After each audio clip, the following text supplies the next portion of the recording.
Chatový burger. Sleduj ako naňho. Upeď si žemle, recept u mňa nájdeš. Na mesiačiky nakráj aj červenú cibulu. Rozohrej si panvicu s trochou masti a daj tam tú cibulu orestovať. Jemne ju osol a restuj do zmeknutia. Rozohrej si druhú panvicu a potri ju maslom a na tom masle si opeč polovičky žemle. Pri jedení sa ti nebudú rozpadať. Opäť do čistej panvice pár kvapiek oleja. Nemám tu list na burgere, tak budeme improvizovať. No, toto úplne nevyšlo podľa plánu, ale účel to splní. Hore zmes, sol, korenie, cesnak.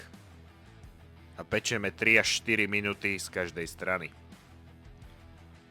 Na druhú stranu ten istý postup, akurát daj tam roztiec plátkový alebo strúhaný cheddar podľa toho, aký máš.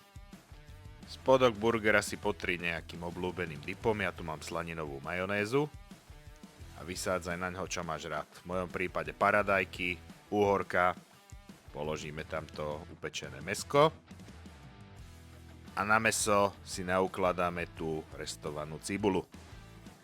Na záver z vrchu to už iba pokvapkáme barbecue omáčkou a nasadíme tomu fešákový klobúk. A burgeríček je na svete. Dobrú chuť a vidíme sa na budúce.